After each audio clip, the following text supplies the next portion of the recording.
Hello friends, welcome back to the online classes.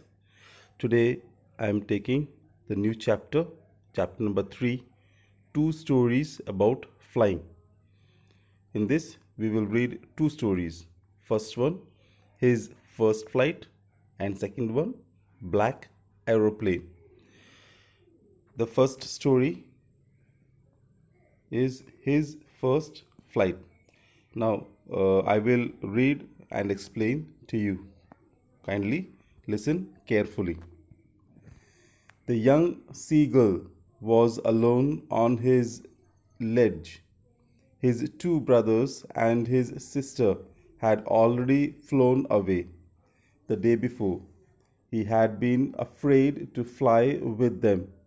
Somehow, when he had taken a little run forward to the brink of the ledge and attempted to flap his wings, he became afraid. The great expanse of sea stretched down beneath, and it was such a long way down, miles down. He felt certain that his wings would never support him, so he bent his head and ran away back to the little hole under the ledge where he slept at night. Even when each of his brothers and his little sister, whose wings were far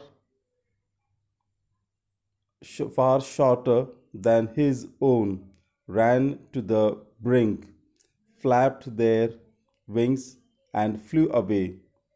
He failed to muster up courage to take that plunge which appeared to him so desperate.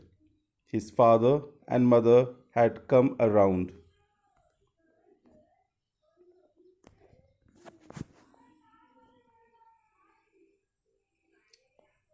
calling to him shrilly, upbraiding him, threatening to let him starve on his ledge unless he flew away.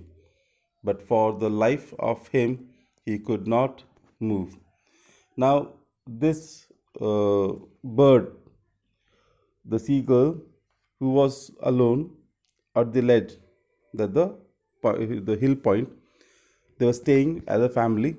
His brother and sister already flew away. They had already flown 2 days back, and his parents were teaching them how to fly. But this little fellow was a bit frightened. Whenever he ran and tried to jump, the moment he saw the depth, he felt frightened, and he could not fly away. He could not collect the courage to move. His parents tried all their best to encourage him, to motivate him, even his brothers and sisters, but somehow he could not run through this ledge and jump and fly away. They finally threatened him that they will leave him all alone on this ledge, and he will be no hungry. He will be he will be starving all alone, as others will go away and get the. That was 24 hours ago. Since then, nobody had come near him. The day before, all day long, he had watched his parents flying about with his brothers and sister, perfecting them in the art of flight, teaching them how to skim the waves and how to dive for fish. He had, in fact, seen his older brother catch his first herring and devour it, standing on a rock, while his parents circled around, praising a proud cackle. And all the morning, the whole family had walked about on the big plateau midway down the opposite cliff, taunting him with his cowardice. Now, this was the incident between 24 hours. Already, this 24 hours, that is, one day is over, and he's still all alone there. Now, he could see that his brother and sister, both of them, were moving around.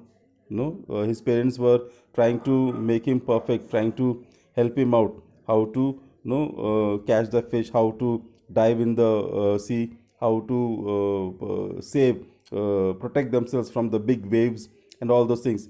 And finally his brother caught a fish sitting on a rock and eating it, whereas his parents were proud of him. They were just going circling around him and telling him that they were proud of him. Now every morning all the other family members used to sit next to his plateau, next to the hill. They used to sit there, they used to catch the fish and eat, and this fellow simply sitting there like a coward. The sun was now ascending the sky, blazing on his ledge that faced the south. He felt the heat because he had not eaten since the previous nightfall. Now the sun was going up and up and becoming very hot. He could feel that heat, and he was starving like anything, because from previous night, from last night onwards, he hadn't eaten a single thing so far. So he was very much what you call hungry. He stepped slowly out to the brink of the ledge, and standing on one leg with the other leg hidden under his wing, he closed one eye, then the other,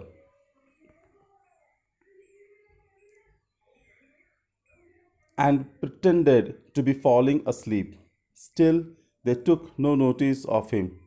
He saw his two brothers and his sister lying on the plateau, dozing with their heads sunk into their necks. His father was preening the feathers on his white back. Only his mother was looking at him. She was standing on a little high hump on the plateau, her white breast thrust forward. Now and again she tore at a piece of forward fish that lay at her feet, and then scraped each side of a brick on the rock. The sight of the food maddened him. How he loved to tear food that way, scraping his beak now and again to wet it. Now, since he was feeling so hungry, he had no idea what to do. So he tried to pretend, he tried to fool his parents by lying down as if he was feeling unconscious, or he was just going to sleep without the food. But he was from the corner of his eye, he was watching at his parents, brothers. He saw that his brother and sister, both of them, was lying down after the day's work. His father was clearing the feather, preparing the feather, and mother was trying to cleaning the fish and everything to eat. So he also wanted to have it, but nobody was paying attention towards him. Okay, friends, enough for today. Tomorrow again I will come with the lesson and we will have it. So for your homework, just go through the lesson, whatever we have read, and try to find out the word meaning. Thank you. Stay home, stay safe. Have a nice day.